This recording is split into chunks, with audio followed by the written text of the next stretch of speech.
You're not really ready until you're safe. Summer safely and drive calm.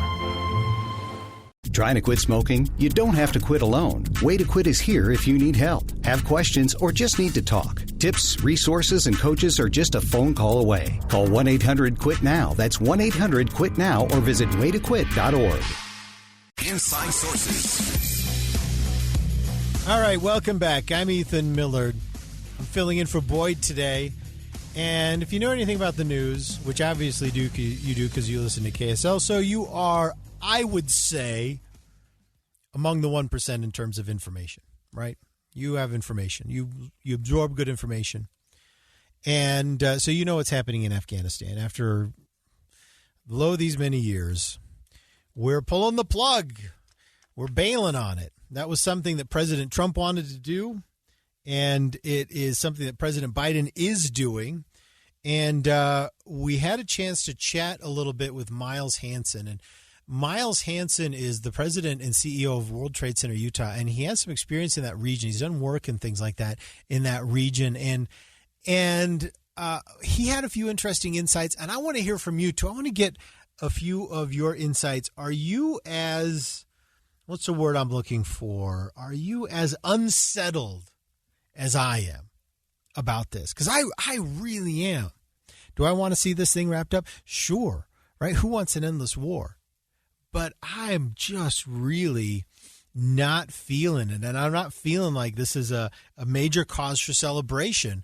But this is what Miles Hansen had to say about the Biden administration plan here. Right, all these countries don't want to see the Taliban take over Afghanistan. And the concern that I have is the Biden administration seems so focused on getting out that they aren't investing the time and energy to shore up support in the region for the Afghan government and to continue to focus on all the tools that we have in our toolkit to try to support the Afghan government and prevent the Taliban from taking over the country. Even as we pull out our combat troops, you know, that type of strategic effort doesn't seem to be happening as much as it could or should. Which I think is not good for our partners in Afghanistan and creates more of an opening for the Taliban to walk through to expand their area of influence in the country and ultimately to threaten taking over the country. Well, and they will. I think a lot of people, most people, would just expect the Taliban to take over Afghanistan again, including Kabul. And at that point, all we do is time warp back to 2001, don't we? Because we just give it all back to them.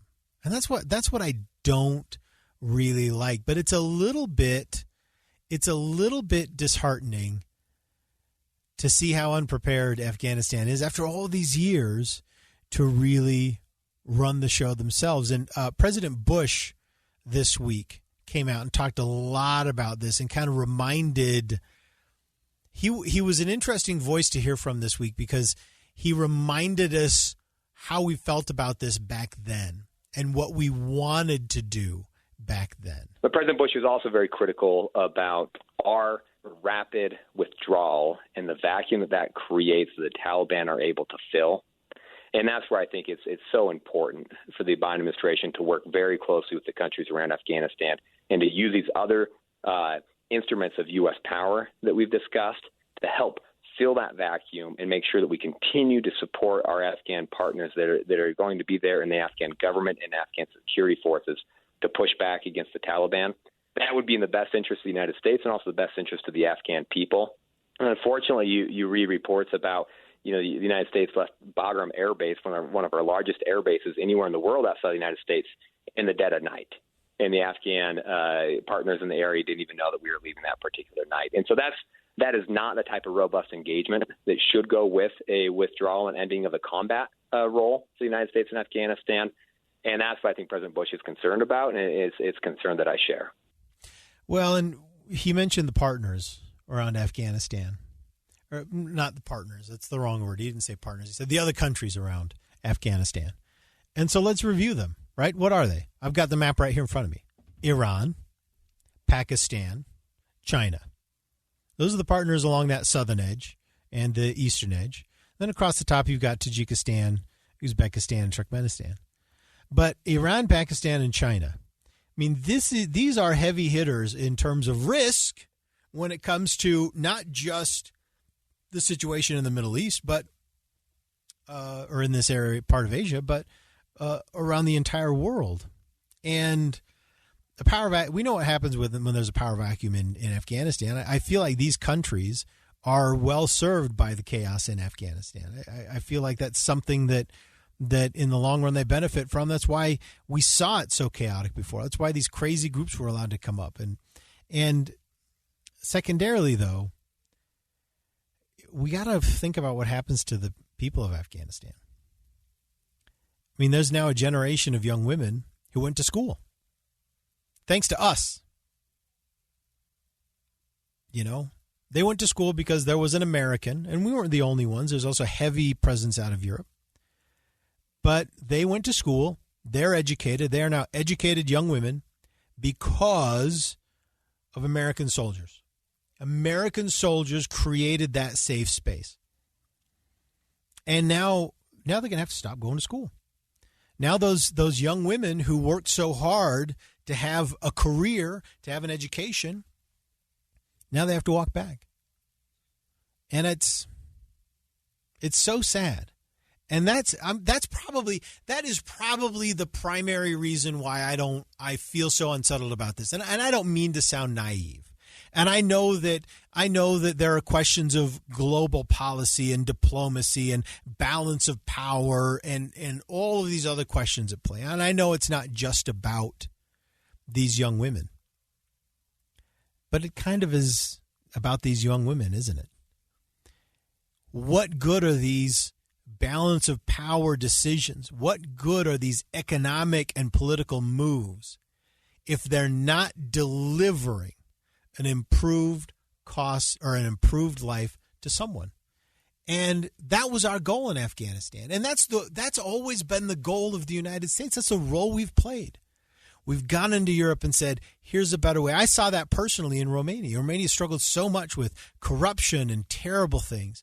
And the United States stepped in and we said, hey, you know what? We can help you, but here's what we need. We need an independent judiciary. Here's what we need. We need this to happen here. And we helped them organize their country in a way that they are manifestly living better today. And that is thanks to the United States. And I don't like the way that we've kind of walked this back. And I wish we would continue to play that role. And I know that it's expensive. I know that it's costly in terms of money. And I know that it's costly in terms of lives. And I don't want to sound like a hypocrite because I didn't serve. Others did. And I have some close friends who did. And so I don't want to get you the wrong idea that I want to play fast and loose with the lives of soldiers. But I think we should keep playing this role because you know what? When we pull back, whether it be Afghanistan or whether it be a country in Africa or a country in East Europe, when we pull back and we say, hey, you know what? I'm not going to help you guys anymore. You know who steps in? China. And China says, hey, we'll help you fund that road project. And Russia steps in and says, hey, we'll help provide security for this nuclear plant. But you know what they bring? They bring corruption. They ruin countries. They make countries worse. And I'm sorry we couldn't work things out for Afghanistan, but boy, I regret that we have to leave. And I honestly am not convinced that we really should. Anyway, we got to grab news, traffic, and weather. That was my little soapbox for today. I was going to play a couple more clips, but I got to go to Maria. I can see her right through the window. She's standing by. She's ready to. She's watching me, ready to go. So when we come back, we got more on Boyd's Show. I'm Dave Cawley, host of the podcast Cold. Our brand new second season focuses on the 1985 disappearance of a woman named Joyce Yost. Hear her voice for the first time. That's Cold Season 2, exclusively on Amazon Music.